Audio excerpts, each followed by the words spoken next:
Well, good morning, and I hope it's another amazing Tuesday for each of you. This is NFPA's Coffee with Caregiver episode for the week, and oh boy, have we got a great guest today. Can't wait to introduce him to you.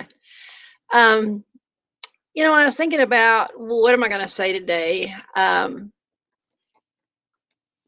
think because the topic we're going to talk about and just expertise and experience that our guest has, I want to give him as much time as possible in this episode to really share his thoughts and ideas and with you and with me.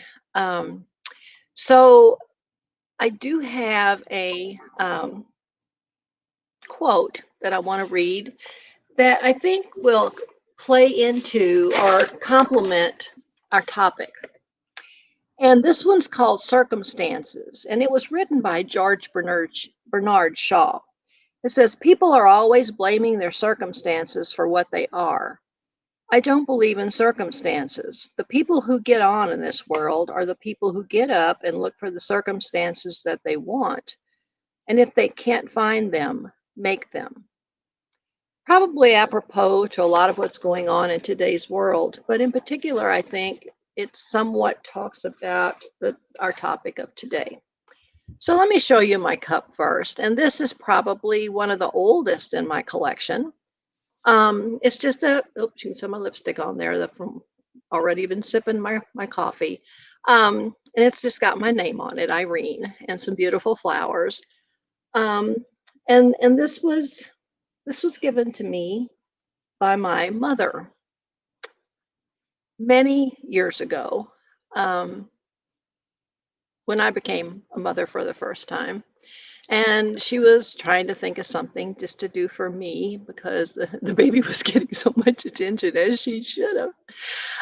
And she brought me this cup. So this cup is 49 years old because that's how old my oldest daughter is. Now, if she sees this, she's going to be appalled that I actually said that out loud, but how old she is. So sorry, Wendy. All right, so let's just get right on into our introduction. So it is really my honor to introduce John DeGarmo to you today. Now, many of you know John, you follow John in numerous ways, probably, and I hope and pray that you've all been able to hear him in person at some point over the last some years. Harder to do nowadays during the pandemic, but certainly lots available through his website, so you can get his wisdom. So welcome, John. Hello, Irene. Thank you for having me. You're welcome. John, I'd like for you to briefly introduce yourself, and I'm not going to do that because I want you to tell our viewers what you think is most important for them to know about you and your family. Okay? And Sure. then when you get through with that, you can talk to us about your cup.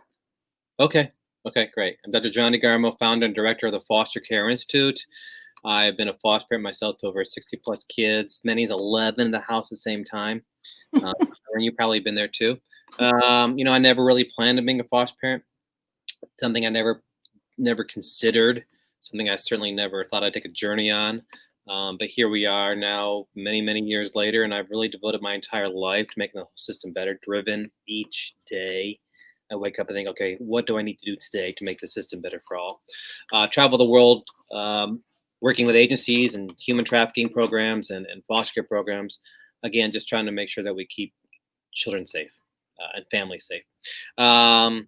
And my cup. So I didn't know there was a story behind the cup, but I don't drink coffee. So I have either I'm drinking hot chocolate, but today I'm drinking a smoothie in my Nice. coffee cup. I have down. I probably like you. People say to me, "You need to watch this movie. You need to read this article. You need to read this book. It's all about foster care or human trafficking or child abuse, whatever it might be." And I tell them, "No, I'm around it. Pretty much every waking hour. When I sit down for a moment for peace, I have to immerse myself into something that is escapism. I've got to find those moments to make me laugh. So, Donald Duck makes me laugh. Donald Duck makes me laugh. That's good because we all have to have laughter in our lives. I Yes. mean, we just have to. Yes. So, Yeah. I agree. That's great. Great cut. And when you live Um, and when you live with a house full of kids all the time, you if you don't find moments to laugh, you're gonna lose it. that's That's for right. sure. That's Yeah. right. Sometimes your only alternative is to cry buckets, and Yes. it's sometimes not the right time to do that. So you may laugh and may sound inappropriate to other people, but it's a better option Yeah, and a lot of people don't given the audience. understand. I think our viewers can understand this, and I hope they do. Foster parenting is a lifestyle. It's a whole different type of lifestyle that our friends and family members will never truly understand or appreciate. Listen, I've written all the books. I got my doctorate in foster care, and my own family, parents, and friends and family members, they don't understand what my wife and I do because, again, it's a unique lifestyle, unlike any other thing. When you're bringing children to your home and to your family who are suffering from various forms of trauma and anxiety, and you're with them 24 hours a day, and you go to work to rest, that's a different kind of lifestyle. Right. That's absolutely true. There are so many times when I was so grateful I had a job to go to, and that there were school teachers that I could just say, you have to go to school, because I wouldn't have survived. I really, truly wouldn't have. Summers were always indeed very challenging. Yes. But you're absolutely right. It is a very unique lifestyle. And I think that's why when we have in person groups in training and support groups and conferences and things like that, that people spend so much time visiting with each other, whether they've ever met each other or not before, and they wind up just laughing sometimes, and you just think, well, what's going on over there? And they're telling stories about Right. real life occurrences in their family, and things that happen. And if an ordinary, I won't say an ordinary person walked by and was overhearing this, they'd be appalled Right. at the content of what they were saying. But everybody else is hee-hawing because they've lived it. The Yes. unexpected, just expect the unexpected, right? And the more bizarre and weird it can be sometimes, I mean, it's just funny. And that's all you can say about it. But I know I've been in that situation myself when I've talked about a few things that have happened, and people say, Irene, you got to write a book on that because nobody will ever believe it. But you get in a group of foster parents, they truly believe it because they've had things just like that happen to them, and even more bizarre sometimes. And that's why it's so Um, important for foster parents to surround themselves with some type of support group, mhm, whether it's the community level, the state level, or the national level, like the NFPA. It's important they surround themselves with fellow foster parents who can provide that support and the opportunity to vent, if you will, or to grieve, or to even laugh at the insanity sanity. that we Mhm. experience. Because again, no one's going to understand what we're doing that unless it's a fellow foster parent who will support us. That's where Right, when everybody needs some type of support. Otherwise, we feel like an island all unto itself. right, absolutely. I just want to ask you, you said you didn't never expected to be a foster parent. Is there one thing or what happened that changed that and all of us to make y'all apply to be foster parents? I mean, what was the trigger when you had clearly other things lined out in your professional lives and your futures with you Well, and your wife? Irene, do you remember what my dream was? My dream career? Oh, I know you told me. Let's see, you Well, were a fighter, promoter, and you've been in so many things. I'm not sure. I was involved in professional wrestling for the longest time, Right, and right, that was my career path. But then the death of our first child from anencephaly, really put me in right, kind of a dark space for a while. And then this is when we were living in Australia, where my wife is from. And then we moved back to America, and eventually I got a teaching job at a high school in a rural area, and I noticed a lot of kids coming through my classroom who had issues of behavior, academics, absences, and I kept noticing it again. This small, poor, rural area, and I kept asking myself, "What's going on here? What's going on?" And then I started meeting a lot of their birth parents, and I realized, okay, starts in the home. Starts in the home. And at that point, I've been blessed with three healthy children. And I came home one day to my wife and said, "Hey, I've got a senior, high school senior. She's pregnant with triplets. She's due very soon. She's coming from I know her family's very abusive, and the father of these kids is another abusive individual, and I didn't see a very bright, promising future for these children. So I said to my wife, I said, you know what? We lost our first child. Here's an opportunity to help 3 healthy children. Can I bring them home? And she said, well, as long as you do the diapers. I tell you what, I wish I listened to her because I went, without exaggeration, I went 20 years straight in my house with diaper changing. I've had as many as 7 kids in my house at the same time with diapers. 7 in diapers Christmas Day. So we call it the Great Smelly Christmas. And should have got my doctorate in diaper changing. But that's what led to the conversation of foster parenting. We both led a life of service. We both traveled the world in this community performing group that also would do a lot of service projects. So we were really, how do we help others? How do we help these kids? So that's what led to it. And boy, what a journey! Interesting. Yeah. Well, I've often wondered. I think probably most families who are fostering have something, an incident, a trigger, a whatever, a moment that speaks to them about making that, at least that first step into looking at it. And for us, it was unable to have biological children, and so I think I've shared this with you before. I think just so down in the dumps, and I just turned my back on my faith, and I was just, I was just so angry that wasn't going to be our reality. And then one day, I was walking by, my Bible was on the mantle, and I just know God said to me, you got to open that Bible up, Irene. And I went, nah, and walked on, came back by, and she got to open that Bible. I did. And it said, like the verse was that big, it said, and he will take the barren woman and make her the happy mother of many children. Hallelujah, hallelujah. It was the last verse of Psalm 113. I don't ever recall reading that verse ever before in all those years that I've been studying the Bible, right? And that changed my world. It changed my whole life. I was a pre-med major, right? I was going to be in the medical field. I wasn't going to be doing this kind of thing. And, but it changed everything, because then I knew I was going to be a happy mother. It could be through adoption and foster care, right? Because it was going to be many children. He told me that through that verse. And that's where that phone call came for us. So I think it's interesting when we talk to people about who've been fostering, what led you to foster care? Because a lot of people run the other direction. They don't even want to know about what it is, right? Because it's hard to hear, and it's emotional, and they don't want to go there. And yet some of us do. And then we realize that it was probably the most sane decision we've made in our entire lives, even though we've led kind of an insane existence since then. Does that make sense? Hardest thing I've ever done, most rewarding thing I've ever done. Absolutely. By far.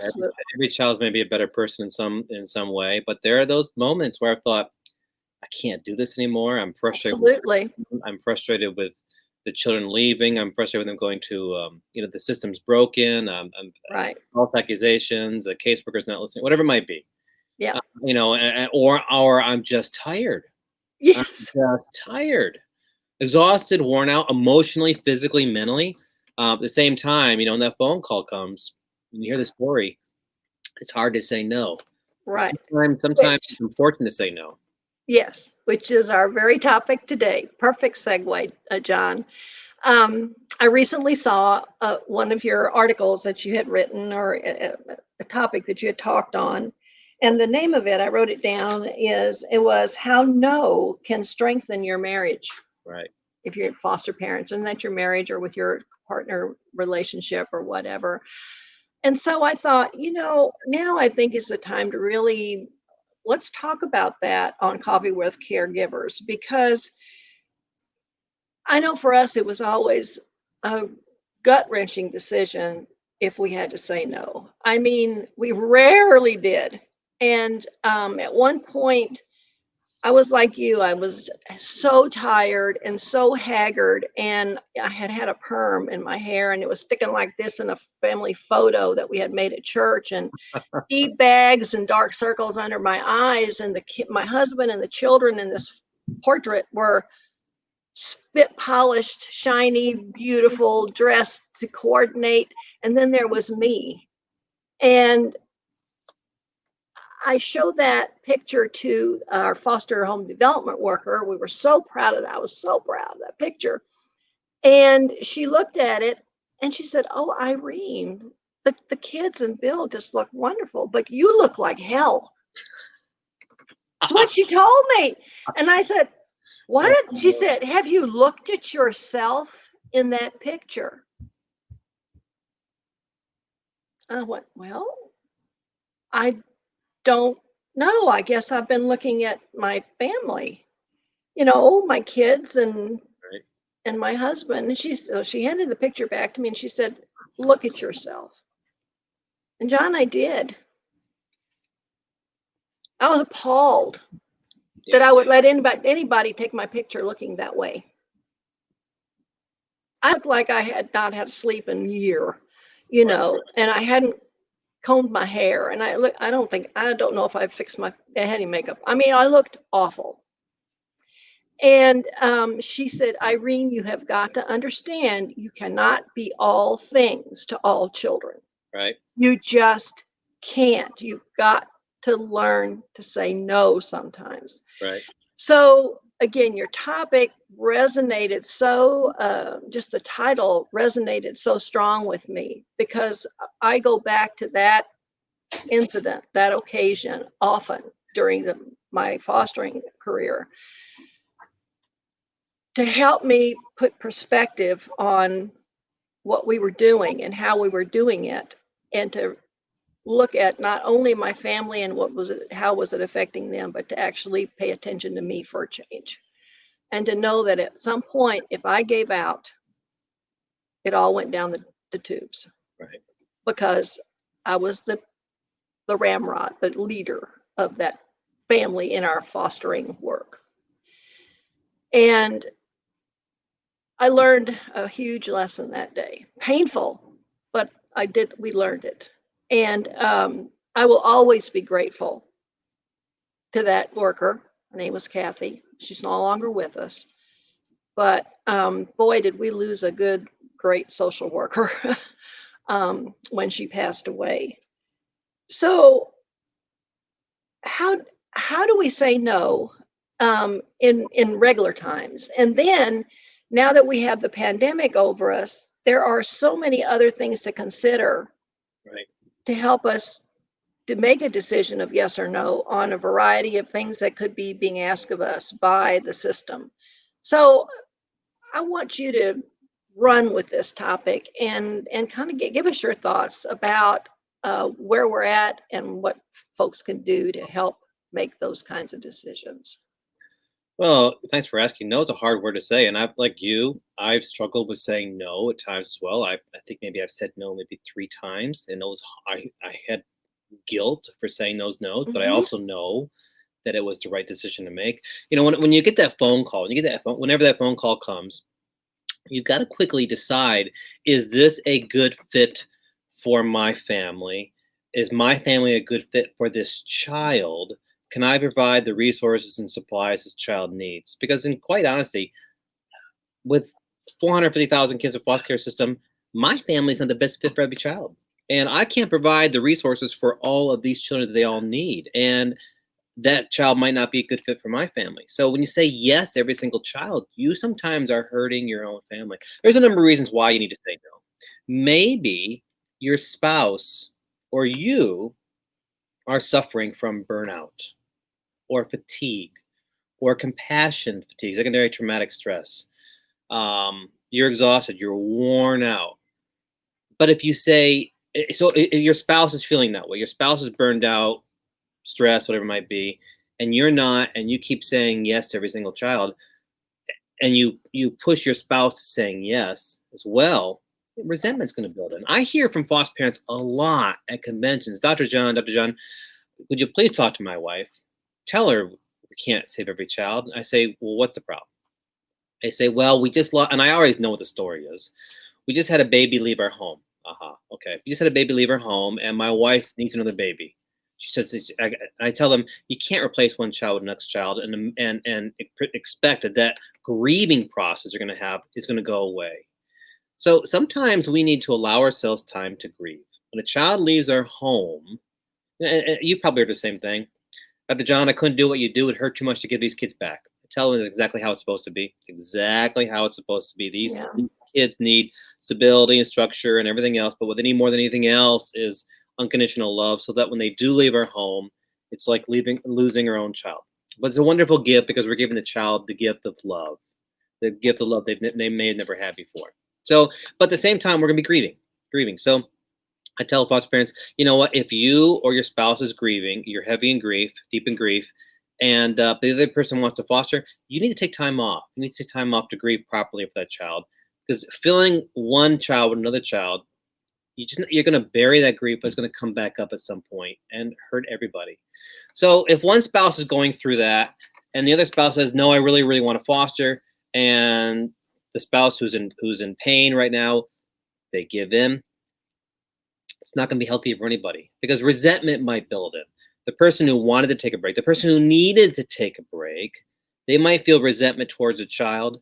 They might feel resentment towards a foster care system, the caseworker, maybe even the spouse themselves, because they're not getting the time that they need to properly process their grief, to properly deal with their stress, to properly focus upon their secondary traumatic stress, whatever it might be. So that's one issue. Another issue sometimes is the fact that maybe your own kids need some of your time. I've had, probably like you, I've had some kids. Sometimes my own kids tell me, and let me preface by saying this: my wife and I couldn't be foster parents if it wasn't for our kids, because our kids are part of the family, right? And we say, hey, we rely on them to do some things. Maybe helping feed a child or changing a child or whatever it might be, read a book with the child, whatever it might be. Well, sometimes our kids say, "Dad, this kid's driving me crazy. We need some time off." I completely get it. Sometimes you need to say no for your own children, so you can circle the wagons with them and give them the attention that they deserve and need. Because as foster parents, let's be honest, when children come to our home, children who are suffering from trauma and anxiety, it takes pretty much all of our energy and our attention that these children are craving, desiring, deserving. So sometimes our focus is not placed on our own children, our own spouses, and they slip through the cracks. I've seen some marriages dissolve because of foster parenting. One person wanted to foster, one person did not. Yet they did it anyway, and that the division happened there. There's also the fact that sometimes I have to recognize that I can't provide the specific resources this child needs.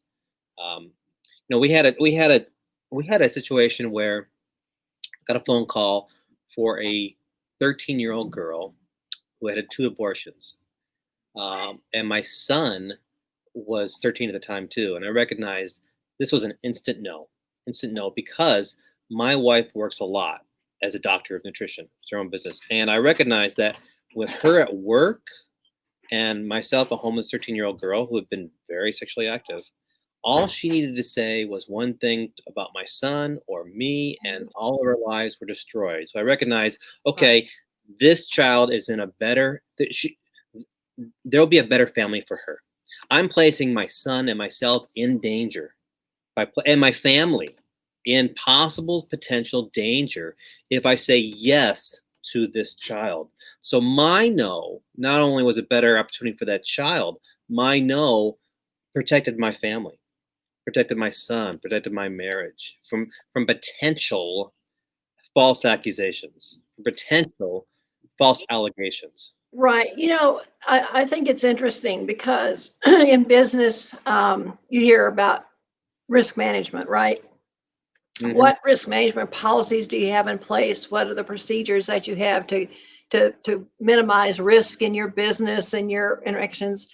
But rarely do we hear about training being offered, or even a discussion with potential and current foster parents about how you really have to practice that within your family. Excuse me. Well, I've got a program that one of my programs I conduct across the nation is protecting yourself as a foster parent. We talk a lot about that because you're right. Foster parents are many times are quick to say yes. They want to say yes, and I do too. But there are those times where You can't, because you might be placing yourself. I've got, again, when that phone call comes, I've got to look at myself, my everything real quickly and determine if this is not a good fit for my family, because that child could be placing myself in a situation or environment where we could be in danger of those false accusations or those false allegations. And that's when we say no to one child, we're also saying yes to another child. So we need to remember that too. And then during COVID-19, it's making it even harder. It's making it even harder for foster parents right now. I'm sure you're hearing the same thing. I'm hearing foster parents screaming, Dr. John, we need help. These children are with us 24 hours a day with schools closed. And they're not getting the professional services they need. They're not getting the counseling therapy sessions they need. They're not getting the school resources they need, the special type of school supports they need.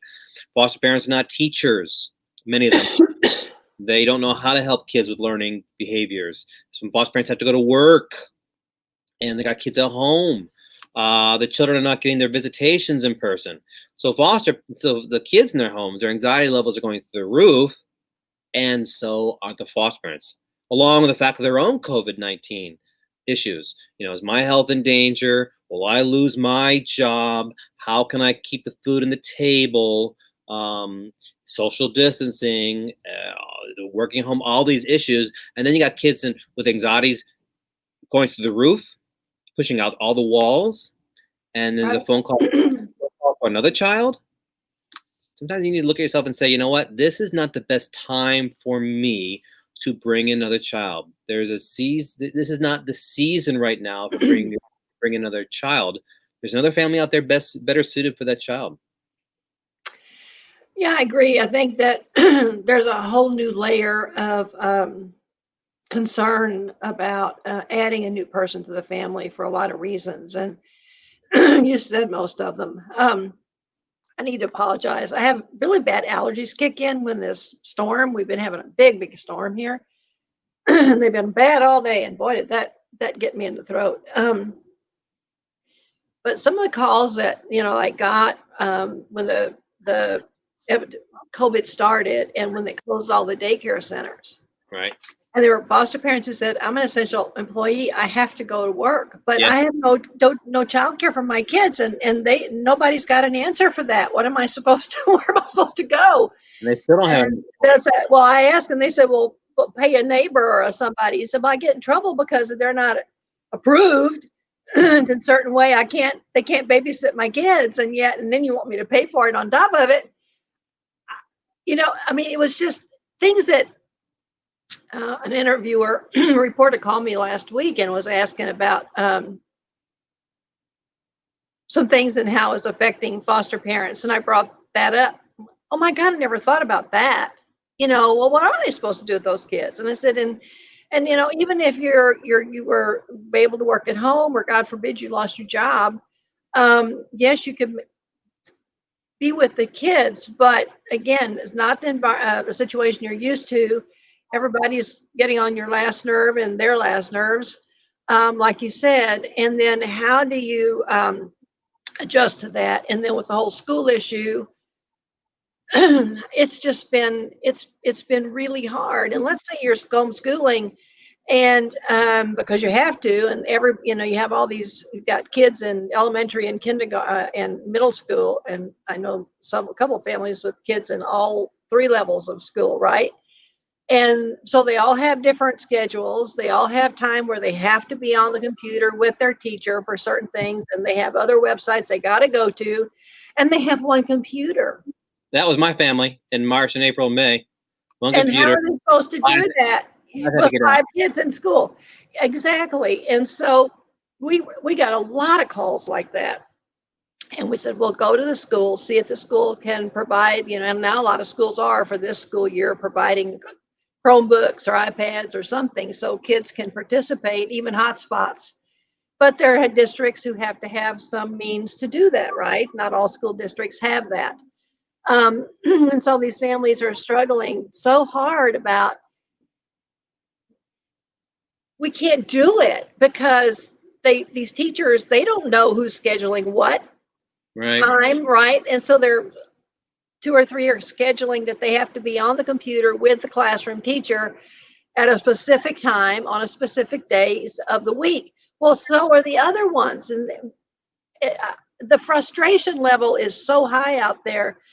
And so we're being, a lot of families are saying we're just having to say no and it's killing us. But Right. we're not getting any acknowledgement that we need more assistance. We need more help. We need technology. We need PPE, you know, that kind of thing. What I'm hearing a lot right now too from parents is about visitations online in the home. Some birth parents are saying that they need to be speaking to the child every 5 days a week, on a video conference, just like we're having right now. Mhm. And some foster parents are feeling it's an invasion of their own privacy into their home. Some foster parents have told me that they've been requested to give by their caseworkers virtual tours of their home. And some foster parents have not felt good about that. There have been phone calls from some birth parents at 10:30 at night because they didn't get because they didn't get the call earlier. And a lot of foster parents are saying, I can't do this. Not this is, I'm supposed to go to here or there. I've got this schedule, that schedule, and then I've got to do these visitations every single day on my computer. But I got to be working on my computer. So there's that frustration as well, and all of this combined, I think we're going to lose some good foster parents right now if we don't give them the additional service. And at the same time, I get it. The caseworkers are really overworked. A lot of them are understaffed right now. They're working from home. I'm talking to caseworkers probably like you, left and right, day in day out, and they're all at home. Many of them are at home, Right? and so then they can't get the resources or provide the support systems that the foster parents need in their homes because of the social distancing aspect of it. Right. It's a hard time, and that's where you come back to the part. All of these stresses come. It's stressful to be married in general.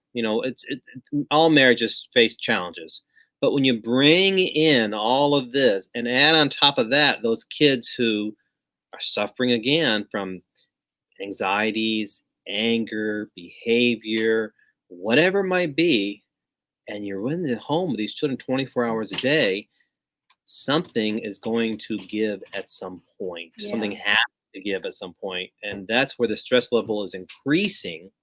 That's why sometimes foster parents need to say, I need to focus on my marriage. I need to focus on my marriage first. I married this person for a reason, and I don't want that person to become a stranger. What I did a couple years ago, pre-COVID, was I've done a couple times. I travel a lot, as you know, Irene, to one state to another state talking. And so when I come home, my wife often says, "Tag, you're on duty," which is fine because she's been home all the time. But for a couple of years, I sent her to a spa for Valentine's weekend from Friday to Sunday. People say to me, "Are you not going?" No, she doesn't need children. She doesn't need a husband either. She needs some time for herself so she can reclaim herself, rediscover who she is, embrace what makes her special. And as spouses, we need to do that too. We need to give our spouses time alone to go shopping, to go spend time with friends, to go see a movie, to go to a spa, or whatever it might be, to go to the hardware store, whatever it might be. Because when you're in the house 24 hours a day, these kids, it can be exhausting, can become wearing, emotionally draining. So we all need time off, and that includes our marriage too. Absolutely. So that's why that no is a big word sometimes for It is. And, you were talking about that and about one spouse wanting to say no for whatever the reasons are and the other not wanting to. And in the conversations that I have with folks who call, sometimes it's like they don't even know what their spouse is thinking because the communication is broken down to the point where the only communication they have is what they absolutely have to survive. So they really don't have a clue what they're really experiencing. They're not sharing those feelings. They've gotten to that point, and because the those kids are are all the time. yeah, yeah. And so those folks are in trouble. And one lady said, "Well, is there some way that we could have therapy just for my husband and I?" And I said, "Well, you'd have to talk to your agency. I don't know if you're with a state, if you're with a private agency. I don't know what they offer.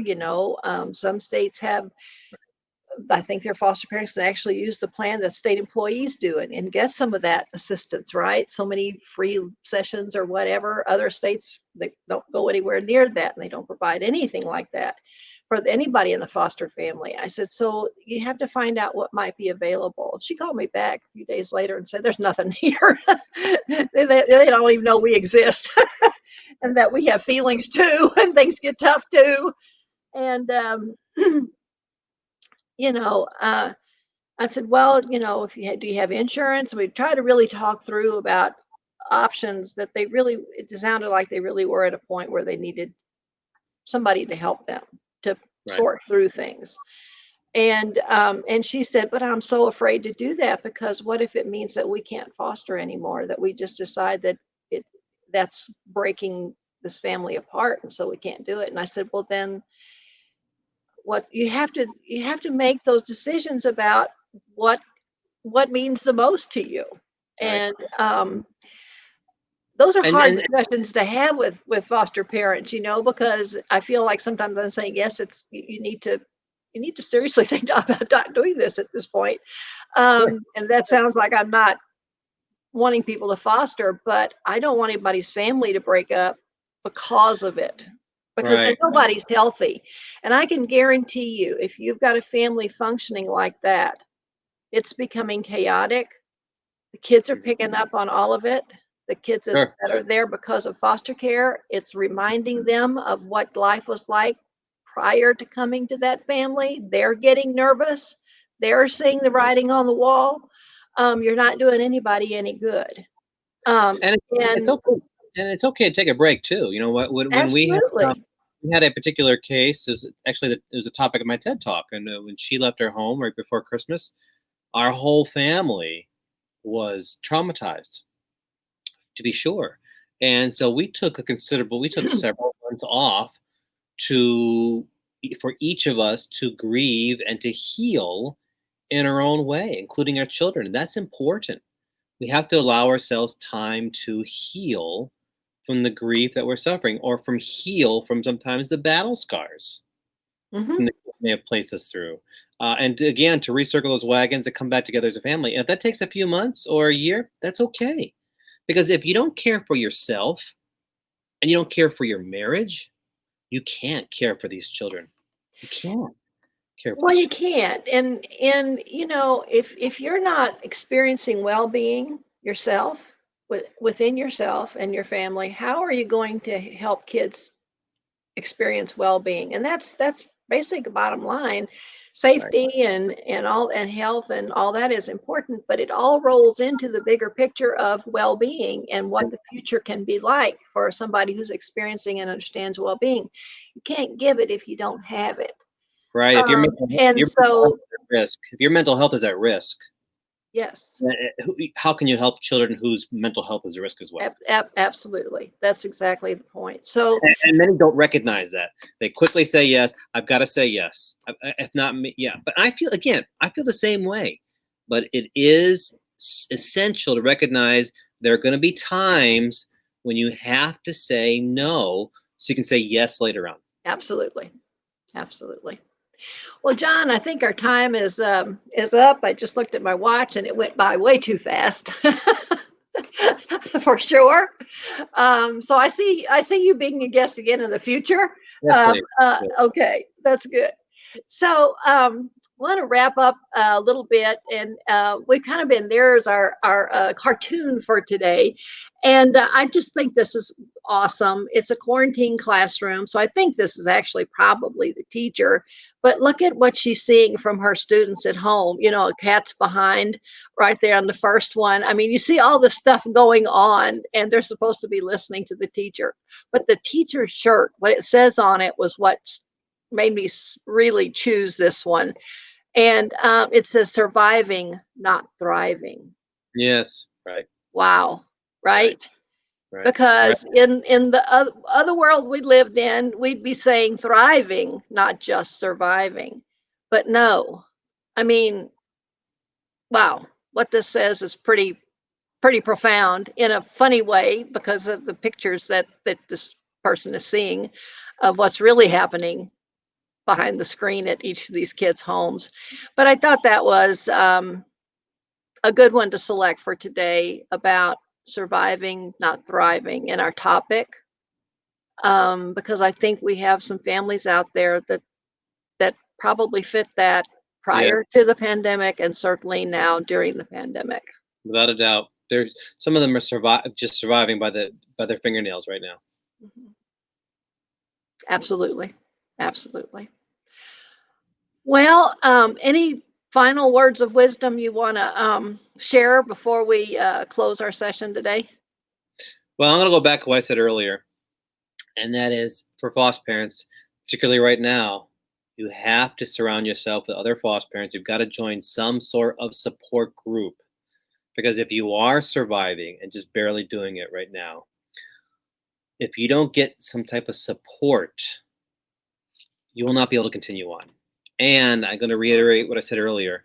Sometimes when you say no now, you're saying yes to another wonderful opportunity to bring healing and love and hope to Yeah. the child that needs it.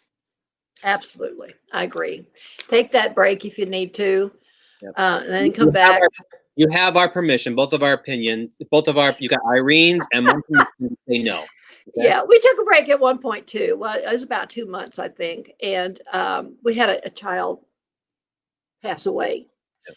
and it was a child who had survived longer than normal, and we knew that that was going to happen. But when it did, what it did to my children was beyond what I thought it would do to them, and we had to regroup and we decided as a family that we weren't going to take terminally ill children anymore, that it was too hard for the kids to do that more than once. And so it took us 2 months to kind of revamp and decide, all right, what are the parameters kind of that we're going to look at now? We're not going to just call me with anybody, right? Um, and it was the right thing to do Right. for sure, and made life a little less traumatic in the ways that having a terminally ill child brings to your family. But we took the break, we made the choices, and we lasted a lot more years as foster parents. When we were just like, this is too much, we can never do this again. The grief is killing us. We're done. Um, and Give if that yourself would the have happened, we fostered another 15 years after that. So giving it's the yourself the right time, thing, right? right? Which So so many don't. yeah. So anyway, want to say goodbye to everybody. Thank you again, John, for the honor of your presence here today, and just to remind everybody to please stay safe and healthy. This episode is brought to you in partnership with our friends at United Healthcare. For more information about United Healthcare, please visit www.uhc.com.